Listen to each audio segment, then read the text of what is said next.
Welcome to తొలి Kranti news. సమగ్ర శిక్ష కాంట్రాక్టు ఉద్యోగులు చేస్తున్న సమ్మె న్యాయమైనదని, వారి సమస్యలు సత్వరమే పరిష్కరించాలని, లేని ఎడల ఎమ్మెల్యేల ఇళ్లు ముట్టడి చేస్తామని భద్రాద్రి కొత్తగూడెం జిల్లా బీజేపీ మాజీ అధ్యక్షులు, national tobacco board member Byreddy Prabhakar Reddy తెలిపారు. భద్రాద్రి కొత్తగూడెం జిల్లా కలెక్టర్ కార్యాలయం పక్కన ధర్నా చౌక్ నందు సమగ్ర శిక్ష ఉద్యోగుల కాంట్రాక్టు ఉద్యోగుల సంఘం అధ్యక్షులు బూక్య మోహన్ నేతృత్వంలో నడుస్తున్నటువంటి సమ్మె దీక్ష శిబిరాన్ని బైరెడ్డి ప్రభాకర్ రెడ్డి బీజేపీ నాయకులతో కలిసి సందర్శించి సంఘీభావం ప్రకటించి ప్రసంగించారు. ఈ సందర్భంగా వారు మాట్లాడుతూ ప్రభుత్వ ఉద్యోగులతో పెట్టుకునే వాళ్లు ఎందరో కాలగర్భంలో కలిసిపోయారు. రేవంత్ రెడ్డి తక్షణమే సమగ్ర శిక్ష కాంట్రాక్టు ఉద్యోగుల సమస్యలు పరిష్కరించకపోతే సమగ్ర శిక్ష కాంట్రాక్టు ఉద్యోగులతో కలిసి బీజేపీ పార్టీ పెద్ద ఎత్తున ఆందోళన చేపట్టడం జరుగుతుందని ఈ సందర్భంగా పేర్కొన్నారు. ఉమ్మడి ఖమ్మం జిల్లాలో ఉన్నటువంటి 3 మంత్రులు తక్షణమే చొరవ చూపి సమగ్ర శిక్ష కాంట్రాక్టు ఉద్యోగుల సమస్యల పట్ల చిత్తశుద్ధితో పనిచేసే సమస్యలను పరిష్కరించి సమ్మెను విరమింపజేయాలని డిమాండ్ చేశారు. ఈ కార్యక్రమంలో బీజేపీ టీచర్ సెల్ కన్వీనర్ వి హాతీరామ్ నాయక్, పలువురు బీజేపీ నాయకులు, కార్యకర్తలు, సమగ్ర శిక్ష కాంట్రాక్టు ఉద్యోగులు పెద్ద సంఖ్యలో పాల్గొన్నారు. సర్వశిక్ష అభియాన్లో పనిచేస్తున్నటువంటి ఉద్యోగులు గత 16 రోజులుగా నిరసన దీక్ష చేస్తున్నారు. వారు ఏదైతే గతంలో ప్రతిపక్ష నాయకుడిగా ఉన్నట్టు రేవంత్ రెడ్డి గారు వరంగల్లో ఇచ్చినట్టు హామీని వాళ్ళకి రెగ్యులరైజ్ చేస్తామని చెప్పి, వాళ్ళ పే స్కేల్ పెంచుతామని చెప్పినటువంటి హామీని, వాళ్ళు ఇచ్చినట్టు హామీని నెరవేర్చమని గుర్తు చేస్తూ గత అనేక రోజులుగా వాళ్ళకి విజ్ఞాపన పత్రాలు ఇచ్చి, అనేక రోజులుగా వాళ్ళకి కలిసి వాళ్ళ యొక్క ఉద్యోగ సంఘాలు కలిసినా కూడా నిమ్మకు నీరెత్తిన వ్యవహరిస్తలో విధిలేని పరిస్థితుల్లో ఈరోజు 16 రోజుల నుంచి వీరు నిరసన దీక్ష కూర్చోవడం జరిగింది. మరి యొక్క సమస్య పరిష్కారం కోసం ప్రభుత్వం ప్రయత్నం చేయకపోగా బెదిరింపు ధోరణులకు దిగుతున్నది. మిమ్మల్ని మొత్తం కూడా 20,000 మంది ఉద్యోగులు మేము పీకేస్తాం, మరి మేము మీకు ఉద్యోగాలు లేకుండా చేస్తామని బెదిరింపులకు ధోరణులకు దిగుతుంది. మరి ఈ సందర్భంగా రేవంత్ రెడ్డి గారు యొక్క కాంగ్రెస్ ప్రభుత్వం గుర్తుపెట్టుకోవాల్సిన విషయం ఏంటంటే, ఉద్యోగుల జోలికి పోయినటువంటి ప్రభుత్వం ఏ ప్రభుత్వాలు కూడా, వాళ్ళని బెదిరించినటువంటి ఏ ప్రభుత్వం కూడా ఈ యొక్క తెలంగాణలో కాదు దేశంలో కూడా ఎక్కడ కూడా మనుగడ సాగించిన దాఖలాలు లేవు అన్న విషయాన్ని ఒక్కసారి గుర్తుంచుకో. మహా నియంతలే ఈ యొక్క ఉద్యోగుల యొక్క కోపాగ్నికి గద్దె దిగి రాజకీయ సన్యాసం చేసినటువంటి విషయాలు మీరు ఒకసారి గుర్తు చేసుకోండి. ఈ సందర్భంగానే మేము గుర్తు చేస్తున్నాం. కాబట్టి ఇప్పటికైనా మీరు ఇచ్చినటువంటి హామీని, ఈ సమగ్ర శిక్ష ఉద్యోగులు 20,000 మంది రాష్ట్రంలో ఉన్నటువంటి వాళ్ళని రెగ్యులరైజ్ చేస్తా అని చెప్పారు, వాళ్ళు పే స్కేల్ ఇస్తామని చెప్పినటువంటి మీరు ఇచ్చినటువంటి హామీలు నెరవేర్చండి. లేకపోతే రాబో రోజులలో ఈ యొక్క ఉద్యమం ఉధృతమవుతుంది. భారతీయ జనతా పార్టీ కూడా వాళ్ళు ప్రత్యక్షంగా వాళ్ళతో పాటు ఉద్యమంలో పాల్గొంటుంది. మరి అవసరమైతే రాబో రోజుల్లో ఇక్కడ మంత్రులు కానీ ఎమ్మెల్యేలు కానీ ఎక్కడ కూడా ఈ యొక్క రాష్ట్రంలో తిరగనిచ్చే పరిస్థితులు లేకుండా అవుతుంది. మేమందరం కూడా మిమ్మల్ని ఎక్కడ కూడా నిర్బంధిస్తాం, ఎక్కడికక్కడ ఈ సందర్భంగా హెచ్చరిస్తున్నాం. ఈ సమస్య పరిష్కారం కోసం ఇప్పటికైనా కృషి చేయమని ఈ యొక్క కాంగ్రెస్ ప్రభుత్వానికి, ముఖ్యంగా ఈ జిల్లాలో ఉన్నటువంటి 3 మంత్రులు ప్రధాన శాఖల్లో ఉన్నారు. రేవంత్ రెడ్డి ప్రభుత్వంలో క్రియాశీలకంగా వ్యవహరిస్తున్నారు. కాబట్టి మీరు కూడా చొరవ చూపెట్టి జిల్లాలో ఉన్నటువంటి మంత్రులు యొక్క సమస్య పరిష్కారం కోసము ప్రయత్నం చేయాలని సందర్భంగా మేము విజ్ఞప్తి చేస్తున్నాం. లేకపోతే రాబో రోజులలో ఇదే విధంగా కనుక ఆందోళన కొనసాగితే ఆ యొక్క పరిణామాలు తప్పకుండా మీరు చూడాల్సి వస్తుందని హెచ్చరిస్తున్నాం.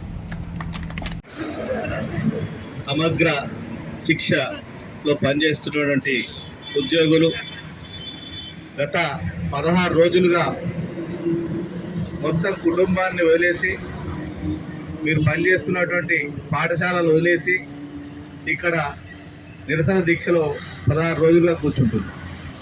ఈ యొక్క ప్రభుత్వము ఇప్పటి వరకు కూడా కనీసము మీతో మాట్లాడాలి, మీ సమస్యలు ఏందో వినాలన్న ఒక ఆలోచన కూడా లేకపోవడం అంటే ఎంత దుర్మార్గమైన ప్రభుత్వము ఈ రేవంత్ రెడ్డి ప్రభుత్వం అర్థమవుతుంది.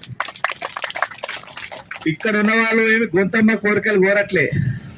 మీరు ఇచ్చినటువంటి హామీలు, మీరు చెప్పినటువంటి స్వయంగా ముఖ్యమంత్రి చెప్పినటువంటి హామీని, మీరు చెప్పిన హామీని నెరవేర్చుకోండి అని చెప్పి గుర్తు చేస్తూ, అనేక రోజులుగా గుర్తు చేస్తూ, అనేక వినతి పత్రాలు ఇచ్చి, అనేక విధాలుగా వాళ్ళని వేడుకున్న తర్వాత విధి లేని పరిస్థితుల్లో, ఇంకో గత్యంతరం లేని పరిస్థితుల్లో ఇక్కడ ఈరోజు మీరు నిరసన కూర్చోవడం జరిగింది. మరి ఇటువంటి పరిస్థితుల్లో ప్రభుత్వం బెదిరింపులకు దిగుతుందని సమాచారం ఉంది మాకు. చాలా దుర్మార్గమైన విషయం. 20,000 మంది యొక్క ఉద్యోగుల జీవితాలతో చెలగాట వాడుతూ బెదిరింపులకు దిగుతున్నామంటే, రేవంత్ రెడ్డి మీలాంటి నియంత్రణ అనేక మంది ఉద్యోగుల యొక్క కోపం ముందు మసైపోయారు. మీరు గద్దె దిగిపోయిన ప్రభుత్వాలు ఉన్నాయని ఒక్కసారి గుర్తు చేసుకోండి. రాజశేఖర రెడ్డి గారు నియంత్రణ లాంటి వారే చంద్రబాబు గారు లాంటి వాళ్ళే, గతంలో ఉన్నటువంటి కేసీఆర్ గారు లాంటి వాళ్ళే ఉద్యోగుల యొక్క కోపాగ్నికి గురై గద్దె దిగిన విషయం మీరు ఒకసారి గుర్తుంచుకోండి.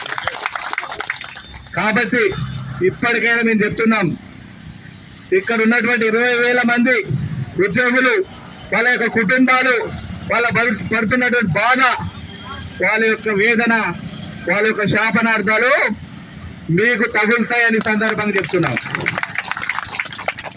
కేవలం కాంగ్రెస్ పార్టీ, రేవంత్ రెడ్డి గారి ఒక కుటుంబం, మంత్రుల కుటుంబాలు, ఎమ్మెల్యేల కుటుంబాలు, ప్రజాప్రతినిధులు సంతోషంగా ఉంటే ఈ రాష్ట్రం పచ్చగున్నట్టు కాదు.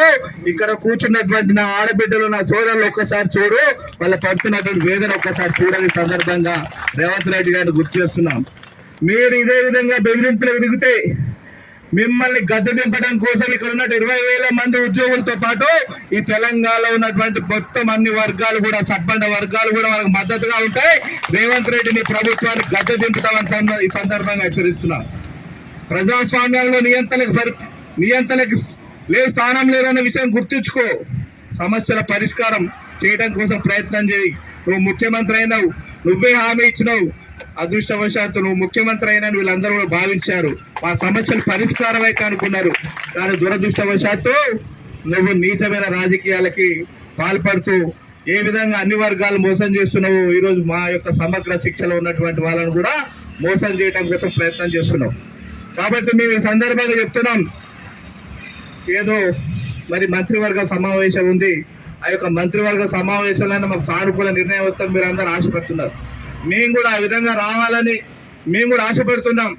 ఇక్కడ నుంచి మీరు లేవాలని, మీ యొక్క సమస్యలు పరిష్కారం అయితే మరి విద్యార్థులకు కూడా మళ్ళా మీరు వెళ్ళి పాఠాలు చెప్తే వాళ్ళ యొక్క భవిష్యత్తు కూడా మరి మంచిగా ఉండాలి రాబో రోజులలో మరి అని మేము కూడా భావిస్తున్నాం. కానీ అది జరగకపోతే రేవంత్ రెడ్డి గారు మేము హెచ్చరిస్తున్నాం, కేవలం 20,000 మంది ఉద్యోగులే కాదు, వారి వెంట భారతీయ జనతా పార్టీ ఉన్నది రాష్ట్రంలో. మరి వారి వెంట 8 మంది భారతీయ జనతా పార్టీ తెలంగాణ నుంచి గెలిచిన ఎంపీలే కాదు, ఈరోజు కేంద్రంలో అధికారంలో ఉన్న భారతీయ జనతా పార్టీ వాళ్ళ వెంట ఉన్నదన్న ఒక సంగతి గుర్తుంచుకొని సందర్భంగా మిమ్మల్ని హెచ్చరిస్తున్నాం. కాబట్టి ఇదేదో ఆషామాయిషిగా తీసుకుంటే ఈ సమస్య మరి మిమ్మల్ని ఏం కాదు, 20,000 మంది వీళ్ళ నయానో భయానో లొంగ తీసుకోవచ్చు అని మీరు కనుక భావిస్తే అది మీ యొక్క భ్రమే, మీ యొక్క అత్యాశ అయితే సందర్భంగా మేము హెచ్చరిస్తున్నాం. ఈ యొక్క టెంట్ ఇక్కడే ఉండదు, గుర్తుపెట్టుకో రేవంత్ రెడ్డి. ఈ టెంట్ రాబో రోజుల్లో మీ యొక్క ఎమ్మెల్యేలు ఇంటి ముందుకు మారుతాయి, మీ మంత్రులు ఇంటి ముందుకు మారుతాయి. టెంట్లు గుర్తుంచుకోండి. ఈ యొక్క కలెక్టర్ ఆఫీస్ కానీ టెంట్లు ఉండవు.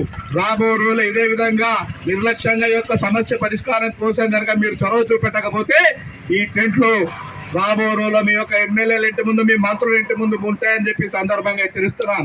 ఏ ఒక్క ఎమ్మెల్యే కూడా రోడ్ల మీదకి రాలేడు, ఏ ఒక్క మంత్రి కూడా పర్యటన చేయలేరు. ఎక్కడికక్కడ నిర్బంధం చేస్తాం, మిమ్మల్ని అడ్డుకుంటామని ఈ సందర్భంగా ఈ యొక్క ఎమ్మెల్యేలను, మీ మంత్రులను మేము హెచ్చరిస్తున్నాం. వాళ్ళ వెనక భారతీయ జనతా పార్టీ ఉన్నది గుర్తుంచుకోండి. మేము సంఘీభావం చెప్పడానికి రావట్లేదు, అవసరమైతే ప్రత్యక్షంగా మీతో ఆందోళన పాల్గొనడం కోసం వస్తున్న విషయం గుర్తు చేసుకోవాలి. కాబట్టి అంతవరకు మీరు తెచ్చుకోవద్దని, మరి ఈ రోజు మీరు ఇచ్చినటువంటి హామీలు నెరవేర్చుకోవాలని, రాబో రోజుల యొక్క సమస్య పరిష్కారం కోసం కనీసం మీరు ప్రయత్నం చేయాలని మేము విజ్ఞప్తి చేస్తున్నాం. మేము ఇక్కడ ఉన్నటువంటి ముగ్గురు మంత్రులకు కూడా మళ్ళొక్కసారి విజ్ఞప్తి చేస్తున్నాం, వేడుకుంటున్నాం, అయ్యా వీళ్ళ యొక్క సమస్య పరిష్కారం చేయండి. 3 మంత్రులు ఉన్నారు, మొత్తం ఎమ్మెల్యేలు అందరినీ కూడా గెలిపించారు, వాళ్ళలో మీ యొక్క భాగస్వామ్యం కూడా ఉంది. వీళ్ళ కుటుంబాలు, వీళ్ళకి సంబంధించిన సన్నిహితులు అందరితో కూడా ఓట్లు వేపిస్తే ఈ రోజు కాంగ్రెస్ ప్రభుత్వం వచ్చింది. అది మీరు గుర్తుంచుకోండి. ఈ యొక్క సమస్య పరిష్కారం కోసం ఇక్కడ ఉన్నటువంటి ఎమ్మెల్యేలు, ఇక్కడ ఉన్నటువంటి 3 మంత్రులు, ఉమ్మడి జిల్లాలో ఉన్న వాళ్ళకు కూడా మీకు కూడా బాధ్యత ఉన్నది. మీరు ఆ విధంగా చొరవ చూపెట్టి మరి ముఖ్యమంత్రి గారితో మాట్లాడి ఈ యొక్క సమస్య పరిష్కారం కోసం ప్రయత్నం చేయండి. కేవలం మీరు అధికారం కోసం, మీరు యొక్క అధికారాన్ని అనుభవించడం కోసం మిమ్మల్ని గెలిపించలేదు. ఇక్కడ ఉన్న ఆడబిడ్డలు, మా సోదరుల యొక్క సమస్యను పరిష్కారం చేస్తారు, మీరు చొరవ చూపుతారని మిమ్మల్ని గెలిపించారు. మీ యొక్క బాధ్యత నుంచి మీరు మర్చిపోతే రాబో రోజులలో మీరు కూడా సమాధానం చెప్పాలి. మీరు కూడా ఈ జిల్లాలో ఎక్కడ కూడా తిరగరన్న సందర్భంగా మేము కూడా ఈ సందర్భంగా మిమ్మల్ని హెచ్చరిస్తున్నాం. కాబట్టి 3 మంత్రులు రాజకీయాలు పక్కన పెట్టండి, సమస్య పరిష్కారం కోసం చొరవ చూపెట్టండి. ఎక్కువ రోజులు కుటుంబాలను వదిలేసి ఆడబిడ్డలు మా యొక్క సోదరులు ఇలా విధంగా రోడ్ల మీద ఉండి ఈ విధంగా ధర్నాలు ఉంటే ఈ యొక్క తెలంగాణ రాష్ట్రానికి కూడా మంచిది కాదు అనే ఈ యొక్క శాపాలు తగులుతాయన్న సందర్భంగా మీకు గుర్తు చేస్తున్నాం. కాబట్టి మరి ఉద్యోగుల యొక్క కోపానికి గురైనటువంటి ఏ ఒక్క ప్రభుత్వం, ఈ యొక్క రాష్ట్రమే కాదు దేశంలో ఏ ఒక్క ప్రభుత్వం కూడా మనుగడ సాగించిన దాఖలాలు లేవన్న విషయాన్ని మీరు గుర్తుంచుకోవాలి. ఈ సందర్భంగా మేము గుర్తు చేస్తున్నాం. కాబట్టి ఇప్పటికైనా ఈ యొక్క సమ్మెని, ఈ యొక్క నిరసన దీక్షలు ఉధృతం కాకుండా సమస్యల పరిష్కారం కోసం వాళ్ళు ఇచ్చినటువంటి గొంతమ్మ కోరికలు అడగట్లేరు. మీరు ఇచ్చినటువంటి హామీలు, మీరు చెప్పినటువంటి విషయాలే న్యాయ